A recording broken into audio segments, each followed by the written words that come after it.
Hello everyone and welcome to Viro Enthusiast. Here's what's coming up. TfL makes a plea to the government to procure more Elizabeth line trains in order to make sure that there's enough capacity for customers at the 19 billion railway's new stop in West London. Also ahead, MPs move to reverse London's Ulez expansion when time runs out, as the Commons indicated they'll get behind Dartford's MP Gareth Johnson's private members bill, but will it come back in the near future? And what were the other MPs' thoughts? We have a special report. And later on the programme, the BAKERLOOP. The Mayor of London, SADIQ, unveils plans for the BAKERLOOP extension to the SUPERLOOP bus network.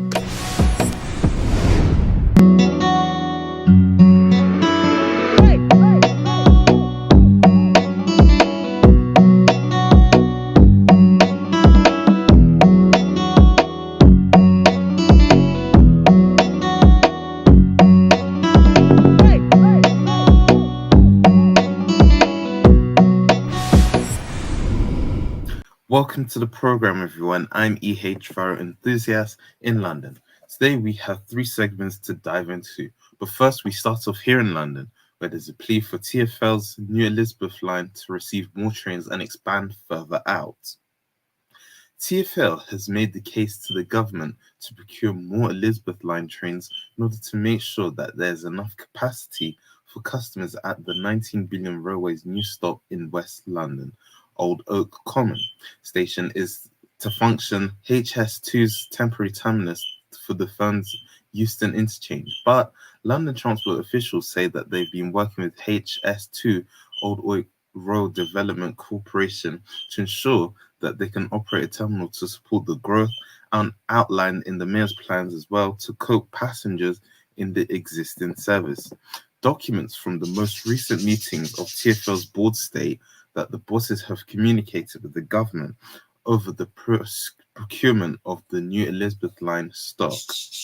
In addition, officials say that they look to see progress in ensuring the new station has step-free access.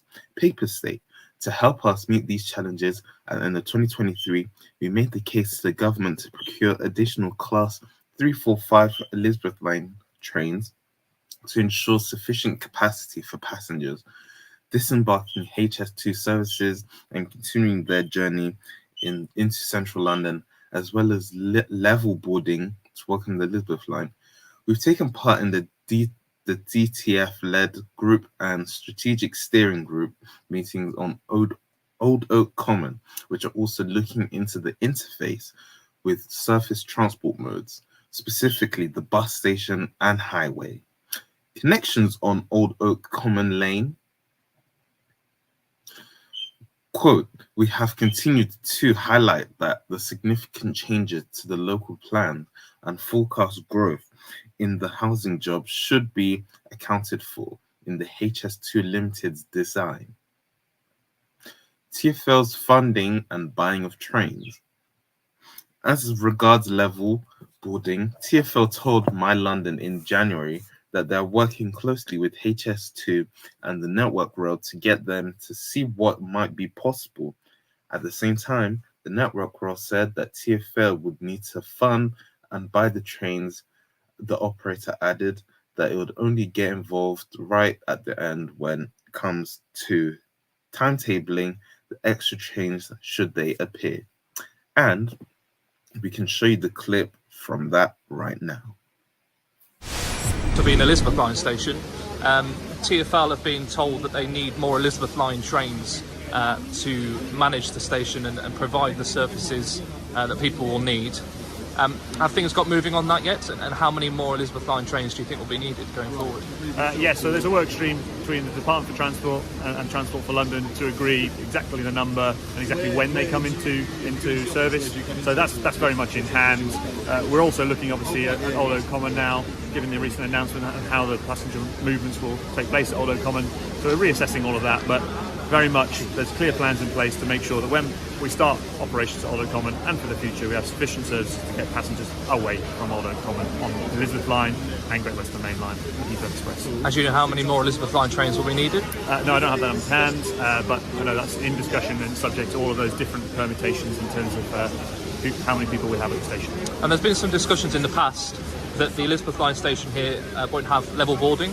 Is that something that's changed? Will it have level boarding going forward? So currently, no, it doesn't have level boarding, but there is, again, separate conversations at the moment with the Department for Transport and Network Rail in particular about how we could potentially look to enable that.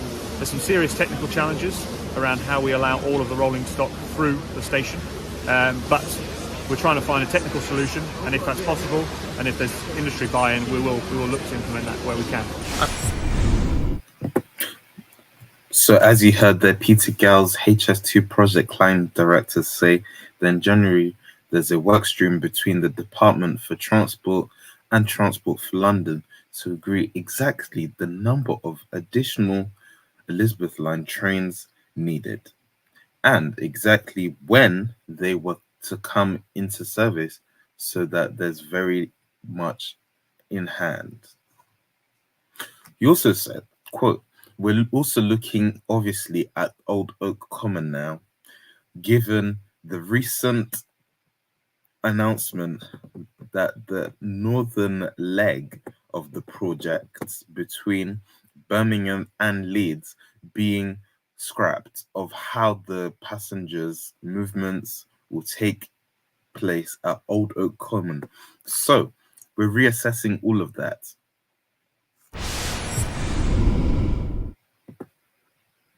And now we look at the major topic where the MPs are looking to persuade the Mayor of London, SADIQ, to change his mind on ULEZ, which has caused mass protests in certain areas and also caused disagreement with a large majority of the public as well.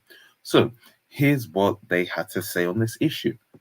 The government have indicated they'll get behind Dartford's MP Gareth Johnson's private members bill, but it ran out of parliamentary time after Labour's MPs kept the debate going.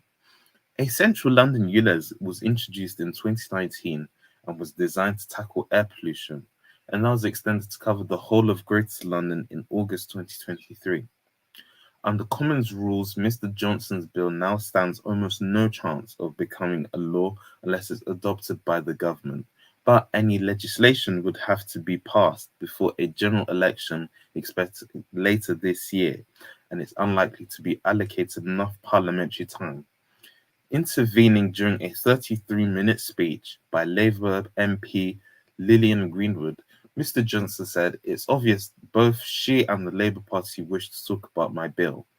A £12.50 daily charge applies in driving zones if a vehicle does not meet emission standards.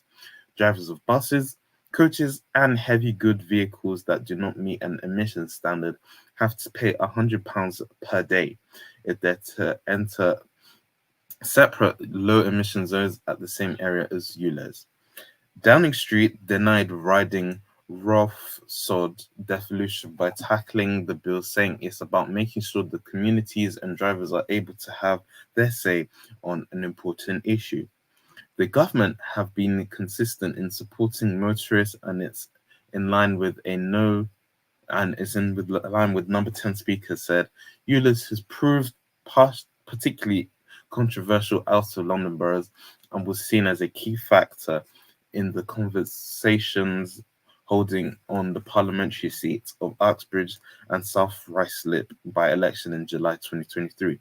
Following that, Sir Keir Starmer has asked Mr. Khan to reflect on the policy impacting by appearing alongside him and the Labour leader who does not want their children to breathe dirty air. Opponents of ULEZ, including the Conservatives, have described it as an unfair tax on motorists, with many small traders saying that cannot afford extra costs incurred.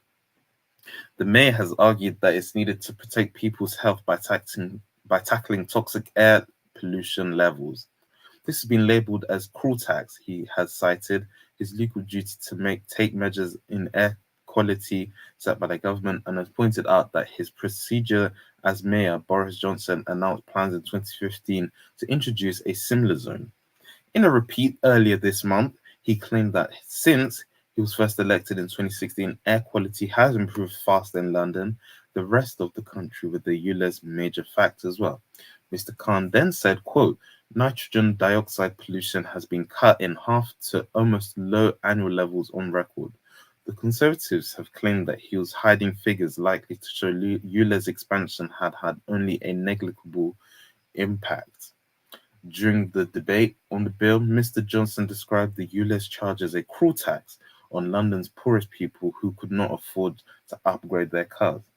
It was also unfair, he said, on the businesses in Outer London and neighbouring countries and on people who lived nearer Greater London, as they had no say on who London's mayor, adding the border between London and home countries is not neat. The Dartford MP argued that it was a myth to say that the inspection was about improving air quality, he said. The mayor did not want to ban polluting vehicles, he wanted to make money out of them. Nottingham South MP Mrs. Greenwood said and accused the Conservatives of using a serious public health issue for purely political point scoring. Another MP, Labour MP Stella Creasy, reminded the Commons that the voters would soon have an opportunity to express an opinion at the ballot box on the ULEZ expansion on the 2nd of May. She suggested the bill indicated Conservative MPs had no confidence in their mayoral candidate being able to win the argument. Transport Minister Guy Opperman confirmed the government bill supported the bill. After 5 Tory-led council mounted a legal charge to the expansion plan, the High Court ruled that it's lawful. Late last July, the mayor said 95% of vehicles seen driving in London on an average day now meet clean air standards, thanks to his 160 million vehicle scrap.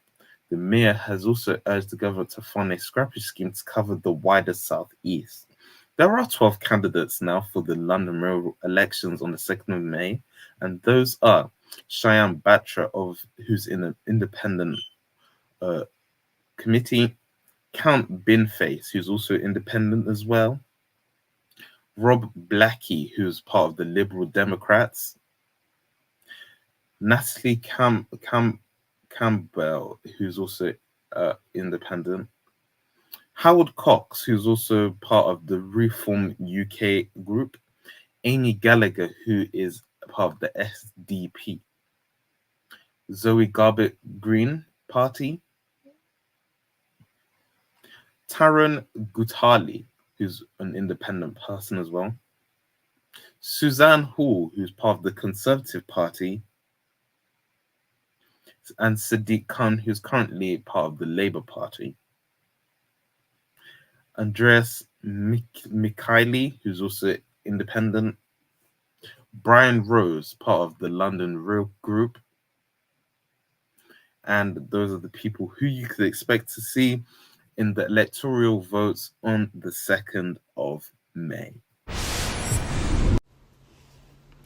And finally tonight, we look at what the Mayor of London, SADIQ Khan, has to say, as on Tuesday, he proposed the extended SUPERLOOP express bus network to provide an alternative to the unfunded £10 billion BAKERLOOP line extension. The Mayor promised to bring forward a BAKERLOOP limited stop service that would link Elephant and Castle and Lewisham. The proposed first section of this long envisaged tube extension, if he's re-elected on May the 2nd. This would track the route of the extension for which Transport for London has failed to secure government funding by calling at Burgess Park, Old Kent Road and New Cross Gate. Precise details, cost or a launch date have not been published, but the BAKERLOOP would have fewer stops than the current bus route 21, which currently serves at Old Kent Road and Lewisham in approximately 36 minutes. The buses would be fitted in a brown BAKERLOOP styled colour scheme, including the same moquette seating that matches the tube line. The first part of the Superloop network launched last July of 2023. 9 of the 10 sections are now in place, most recently the SL2 linking Walthamstow Central and North Woolwich, the SL3 linking Thamesmead and Bromley, and the SL5 linking Bromley North and Croydon. The final part of the network, which is the SL4 linking Grove Park and Canary Wharf, will not start running until summer next year, as the route will go through the Silver Line Tunnel, which is yet to be built. The Superloop is part of a £6 billion investment in the Outer London bus network that aims to get Londoners out of cars. 4 of the 9 sections were already in existence but have been rebranded and had their frequencies doubled. Mr. Khan said, quote, "The new Superloop services have been a huge success in Outer London so far, and if I'm re-elected, the new BAKERLOOP Express will help Londoners get between Elephant and Castle and Old Kent Road, New Cross and Lewisham much quicker and easily.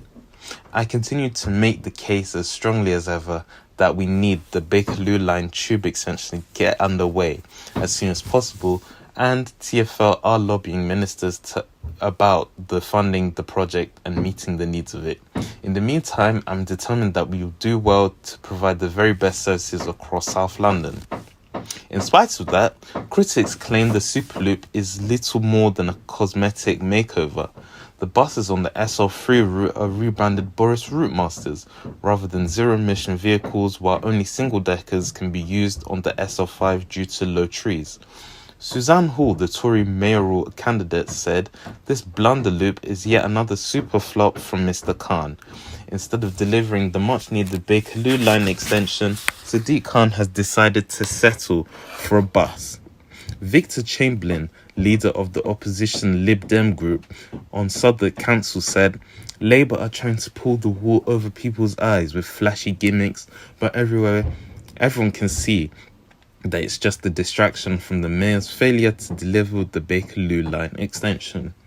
Only in Labour-run London would we see a bus replacement service before the train was even built." According to TfL, the 4 express routes that were rebranded to Superloop routes have seen an increase in passenger numbers, 15% higher than London-wide increase in bus travel. However, the loss of the passengers on the parallel routes is factored in. There have been a 3-point overall increase. TfL said that it was too early to assess the impact of the 5 totally new routes. An update is expected by the autumn. However, 9 in 10 passengers said that the experience on the Superloop was better than other TfL buses. Last month, a report backed by TfL warned that the Bakerloo line was at risk of critical failure without an urgent overhaul and a replacement of its 52-year-old trains.